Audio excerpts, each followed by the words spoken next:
Nadagdagan ng 33 ang mga dineport na Chinese national na nahuli sa mga ni-raid na pogo sa Pasay at Bamban, Tarlac. Kabilang sa mga blacklisted o hindi na makakabalik ng Pilipinas ang isang bagong silang na sanggol. Binalaan naman ng Justice Department ang mga nagbabalak na perahan ang mga pinapaalis na pogo worker. Nakatutok si Salima Refran. Nakagapos ng cable ties bilang posas ng i-deport ng Pilipinas ang 33 Chinese nationals na nahuli sa mga ni-raid na pogo sa Pasay at Bamban, Tarlac. Kabilang sa inilipad sa China ang isang bagong silang na sanggol. Dito na siya pinanganak matapos mahuli sa pogo ang kanyang mga magulang. Pero ide-deport siya dahil jus sanguinis o sunod sa magulang ang pagkakamamamayang sinusunod sa Pilipinas at hindi lugar ng kapanganakan. Kung ang mga magulang mo ay parehong Chinese ka. Technically kasi lahat ng mga yan will be treated as criminal suspects in China. So they will all be charged criminally in China. Mahigit 1,600 na ang mga dayuhang pogo worker na pinadeport. Blacklisted o hindi na sila makakabalik pa ng Pilipinas.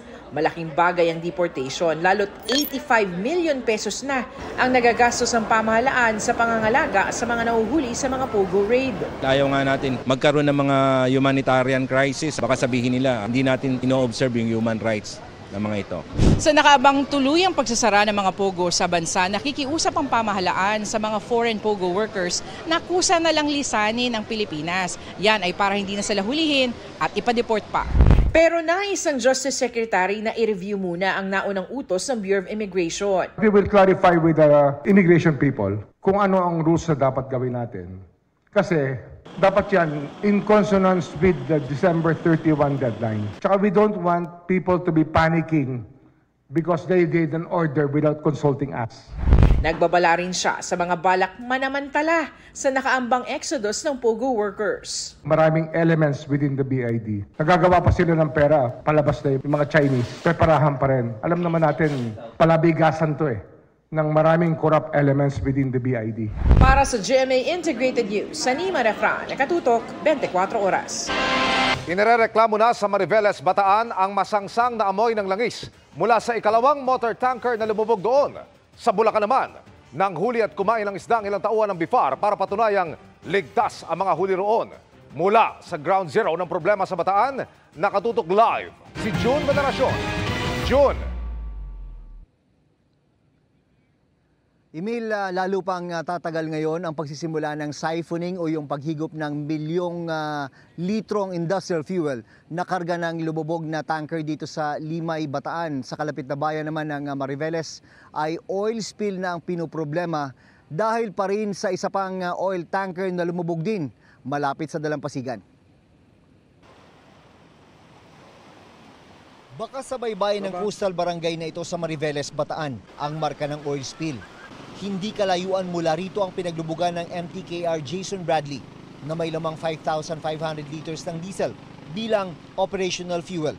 Dumadaing ang mga residente sa problemang dala ng lumubog na oil tanker. Sa gabi, nahihirapan makatulog yung mga tao rito sa tindi ng amoy. Pag umano yung tubig lumalaki sa amin kasi lumakit dito tubig, umano yung diesel. Napansin din ng mga residente ang pagdami ng mga patay na isda. Pero ang matinding epekto raw talaga ngayon ay tinamaan ang kanilang kabuhayan. Gawa ng oil spill po. Lahat po ng panghuli po namin bumaba. Kaya halos kami hindi makalaot dahil wala nang pumili ng aming alakal. Naglatag ng karagdagang oil spill boom ang Coast Guard sa pinaglubugan ng MTKR Jason Bradley habang naghahanda na ang barkong magsasagawa ng siphoning operations. Ang mga taga-barangay, pinadalhan ng mga improvised oil spill boom na gawa sa bulot ng nyug na inilagay nila sa bukana ng ilog.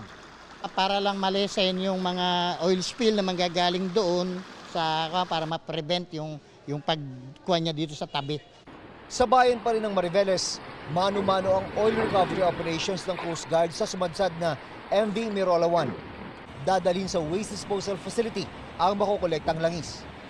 Pero ayon sa PCG, ang pinakaseryosong banta ngayon ay ang 1.4 billion liters ng industrial fuel na karga ng MTKR Terra Nova na lumubog sa bayan ng Limay. Ang problema, posibleng 2 linggo pa bago masimulan ang paghigop ng langis.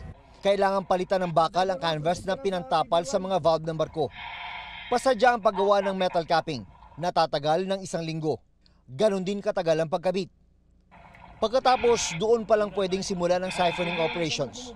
The more time that we give to our salvor, we are certain about the things that we are doing. Hindi po tayo nagmamadali. The better po yon. Number 1 item, why? Because we have contained yung pong oil slick na dumadaloy. This is 1 liter per hour. And at the same time po, kapag po pag nagmadali tayo sa operasyon na ito, the whole Metro Manila, perhaps the whole Region 4, part of the whole Region 4A and Region 3 will be affected. This will have a massive effect sa Manila Bay kapag minadali po natin. Ang Bataan Provincial Disaster Risk Reduction and Management Office, nababagalan daw sa takbo ng operasyon. I would like it to be a little faster because as day goes by, the effects of it not just on the environment is also increasing. Plus the effects of it on our constituents or our residents here in Bataan. Sa Bulacan, nagsagawa ang BFAR ng sensory evaluation sa dagat kasunod ng napaulat na umabot ang oil spill doon. Nanghuli sila ng isda at saka sinuri. At nang wala raw na obserbahang problema, niluto at pinagsaluhan ito ng BFAR. Sa ngayon, sa pinakahuling satellite image ng Philippine Space Agency, mas maliit ng oil spill area noong isang araw kumpara sa satellite image noong linggo.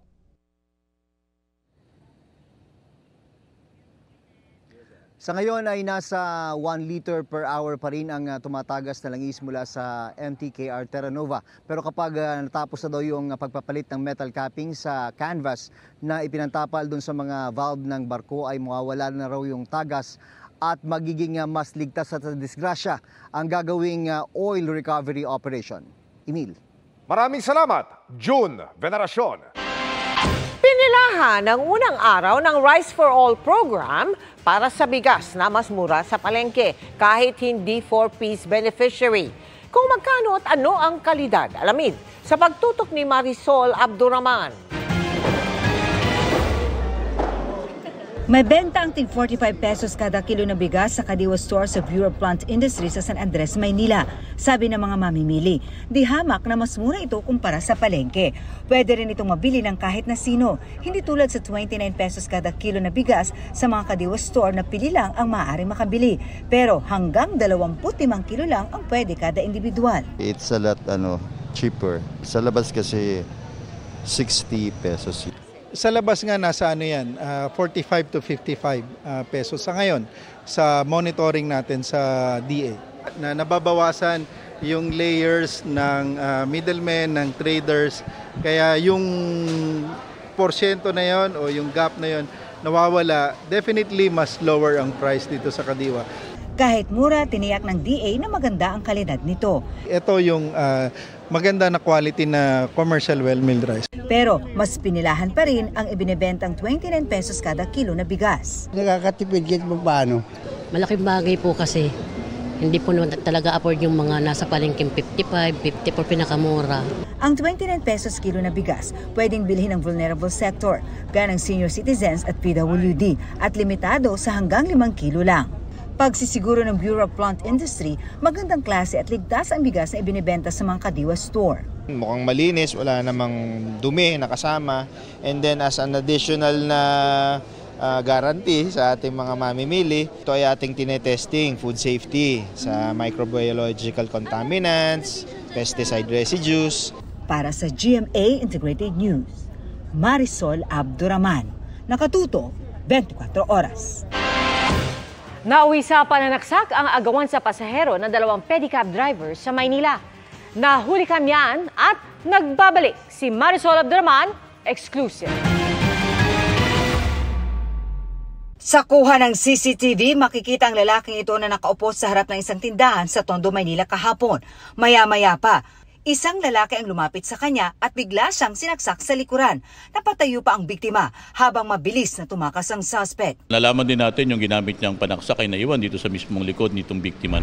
Sa investigasyon ng Manila Police District, kapwa pedicab driver ang biktima at suspect at agawan sa pasahero ang dahilan ng pananaksak. Nagkaroon sila ng pag-aaway at dahil dito sa agawan nila dito sa mga pasahero nila. Nadakip ang tumakas sa suspect sa hot pursuit operation kagabi at nakuhaan ng 38 na kalibre ng baril. Hindi itinanggi ng suspect ang nangyari.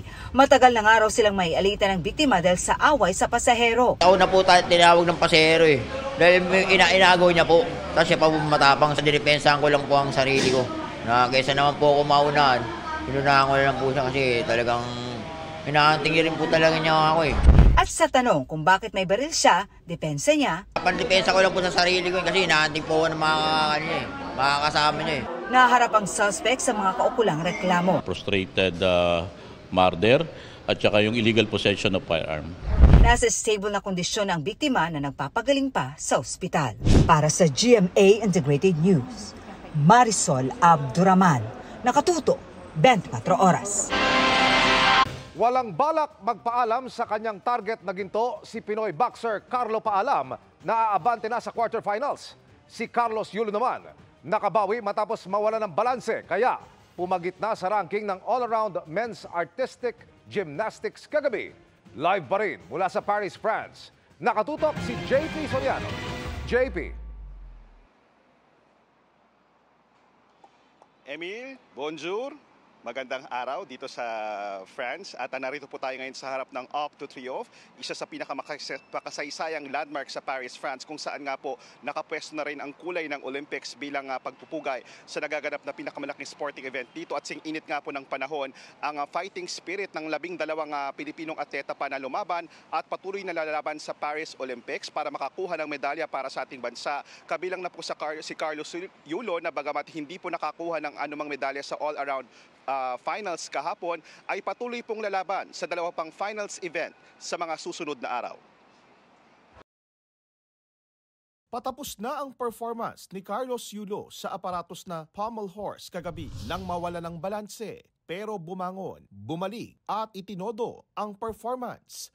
Maging sa ibang aparatos para sa gymnastics all-around. Sa paborito niyang floor exercise, litaw na litaw ang kanyang husay. At sa vault, nagkamit siya ng pinakamataas na puntos. Hindi ko na po inisip yung nagkamali ako. Hindi na rin po ako nang hinayang. Nandun na po ako for ibigay yung lahat-lahat ko. Sinabi ko na sa sarili ko po na tatapusin ko hanggang dulo. Sapat yan upang umakyat ang ranking ni Yulo mula sa dulo nung simula sa pang-12 o gitna. Di man naka-gold tulad ng pambato ng Japan o silver and bronze na nakuha ng China. May tsansa pa si Yulong magkamedalya sa finals ng men's floor exercise at vault sa August 3 and 4. So magpasalamat po sa kanila lahat sa pag-take po talaga ng time and effort na magpuyat po talaga para mapanood kami at ipagdasal po ako. Supportahan niyo po ako, sabay-sabay niyo po ako ipagdasal sa magiging competition. Wagi naman via unanimous decision laban sa boksingero ng Ireland si Carlo Paalam, ang ating silver medalist noong 2020 Tokyo Olympics. Sa panalong ito, isang panalo na lang ang kailangan ni Paalam at tiyak na ang bronze medal. Emil, mga kapuso, bukas po alas 2 ng madaling araw, oras sa Pilipinas, ilalaban po ang isa pa nating Pilipinong boksingero, ang first time na sumali sa Olympics sa si Ira Villegas at para po ito sa round of 16 at kapag siya po ay nanalo rito, siya po ay pasok na sa quarterfinals at sa susunod na araw naman po, lalaban na si EJ Obiena, ang world's number 2 sa pole vaulting. At yan muna ang latest mula rito sa Paris, France at nag-uulat para at bahagi ng Philippine Olympic Committee Media. Balik muna sa iyo, Emil. Maraming salamat, JP Soriano. Mga pabor sa jeepney modernization naman ang magkakasanang tigil pasada. Kasunod ng Senate resolution na nagre-rekomendang isuspindi ang programa.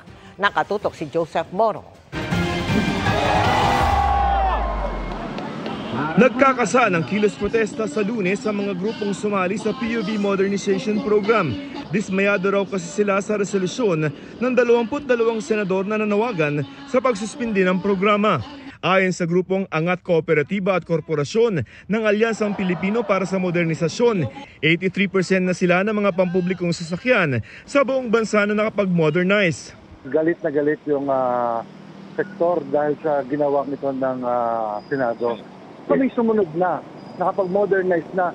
Bakit ang Senado ay bigla na lang ganyan ang gagawin para sa sektor? Parang hindi nila iniisip yung sakripisyo nitong mga maliliit. Nauna nang nagbantaan ng tigil pasada ang alyansa ng 7 malalaking transport group na Magnificent 7 kung sususpindihin ang PUV Modernization Program. Ayon sa grupong Manibela, kung magkakaroon ng tigil pasada, ang mga grupong pabor sa PUV Modernization Program ay tatapatan nila ito ng libreng sakay para sa publiko. Hiling nila magpasa ng kaparehong resolusyon ng House of Representatives.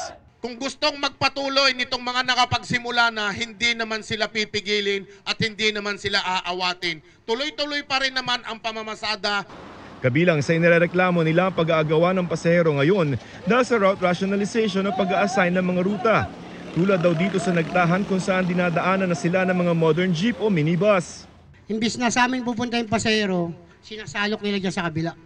Pero ayon sa grupong biyahe On Us Solutions Incorporated, binigyan sila ng ruta ng pamahalaan dito sa Paco Nagtahan sa Maynila. Ibinigay nila ang isang video na nagpapakita na hinaharas sila umano ng mga tradisyonal na jeep doon. Unfair sa amin at unfair sa inyo. Eh dapat nanareklamo nyo rin sila. Choice po namin kung saan kami sasakay. Dinidinig na sa Land Transportation, Franchising and Regulatory Board o LTFRB ang insidente. Ayon naman kay Transportation Secretary Jaime Bautista, hindi ititigil o sususpindihin ang programa. Patuloy raw itong sinusuportahan ng Pangulo na binigyan na niya ng go signal dati pa. Tiniyak din ni LTFRB Chairman Atty. Chofo Laguaris III sa mga sumali na sa modernization na tuloy-tuloy ang programa hanggat walang utos galing sa Pangulo o sa DOTR na itigil ito. Para sa GMA Integrated News, Joseph Morong, nakatutok 24 oras. Good evening mga kapuso! May panibagong misteryo sa pagkamatay ni Basil ng hit murder mystery drama series na Widow's War. Di pa nga raw ready mag-goodbye si Benjamin Alves na puno ng pasasalamat sa experience. Yan ang chika ni Nelson Canlas. To all my friends and family and everyone. Isa na namang Palacios ang namaalam kagabi. Dahil yan sa pagkamatay ni Basil, ang role na ginagampanan ni Benjamin Alves sa hit murder mystery drama series na Widow's War. Usap-usapan ng episode kagabi, lalo't marami pa raw sikreto ang di nabubunyag sa pagkatao ni Basil. Basil! Kanya-kanyang hula na rin ang netizen sa tunay na lumason kay Basil sa birthday party niya. Gayong di naman natuloy ang plano ni Sam, played by Bea Alonzo. I think the title alone already seals Basil's fate, even though I don't want to let him go. I think I have to, so the story will progress, and I think they have such a meaty and beefier material after Basil's death because of it. So ako yung inalay. Well uploaded din si George Carla Abellana. Natagos sa viewers ang paghihinagpis. No, please, no, hindi eh. Bitiwan mo ko, Bart, bitiwan mo ko. Gayon din ang ama ni Basil na si Galvan, played by Tonton Gutierrez. No! No! At titang si Aurora na si Jean Garcia. Sa doctor, hindi siya Diyos. Hindi niya kaya pabanguhin ang anak mo. Nagpapasalamat si Benjamin sa pagkakataong ibinigay sa kanya. Mas lumawak daw kasi ang pagmamahal niya sa kanyang craft nang makatrabaho niya ang ilang pinakamahuhusay sa industriya. Kasi malayo po siya sa kung ano po yung baseline ko bilang Ben. So it's nice to be able to stretch, and yeah, hopefully this leads to other things that I can stretch my craft. Ngayong gabi, sisimulan na ni George ang paghahanap sa tunay na killer ng kanyang asawa. Dapat ding tutukan kung anong mangyayari kay Sam na nahuling kinuha ang cellphone ni Basil. At ano ang kinalaman ng misteryosong pagpasok ng karakter ni Mike Tan sa series? When I found out Mike Tan was in the cast, I gave him a call personally and we brought out a good laugh about it. So yun na lang sabihin ko. Kasi galing kami magkaaway kami sa, he was our kontrabida sa Artikulo 247. So, and he was my roommate there. So, yeah, we had a good laugh. Nelson Canlas, updated sa Showbiz Happenings.